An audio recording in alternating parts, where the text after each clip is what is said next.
উপস্থিত থকা আমাৰ বিশিষ্ট ব্যক্তিসকল NSY যুৱ কংগ্ৰেছ মহিলা কংগ্ৰেছ ব্লক কংগ্ৰেছৰ বিষয়ববীয়াসকল আৰু ইয়াত উপস্থিত থকা সাংবাদিক বন্ধুসকল শ্ৰদ্ধেয় ৰাইজ সকলোৱে অৱগত যে বিটিআৰ নিৰ্বাচন সমাগত আৰু এইবাৰ কংগ্ৰেছ দলে এটা সিদ্ধান্ত লৈছে যে বিটিআৰ নিৰ্বাচনত আমি গোটেই জোৰ লগাই আমি নিৰ্বাচনত প্ৰস্তুত হম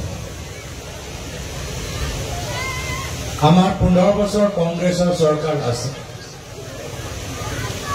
সেই সময়ত প্ৰয়াত তৰুণ গগৈদেৱ মোৰ প্ৰয়াত পিতৃ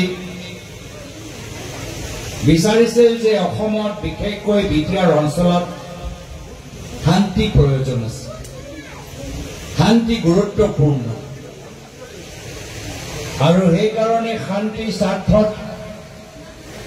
তেওঁলোকে সেই সময়ত স্থানীয় বিপিএফ দলৰ নেতৃত্বক গোটেই ক্ষমতা দিলে এনেকুৱা উদাহৰণ কম য'ত এটা দল ক্ষমতাত আছে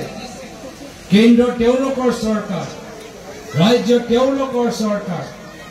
কিন্তু এটা জিলাত শান্তি স্বাৰ্থত নিজৰ দলৰ বলিদান দি ত্যাগ দি তেওঁলোকে বৃহত্তৰ শান্তি স্বাৰ্থত আগবাঢ়ি গৈছে আৰু এয়া হ'ল কংগ্ৰেছ দলৰ আদৰ্শ ৰাজনীতি আমি কৰিম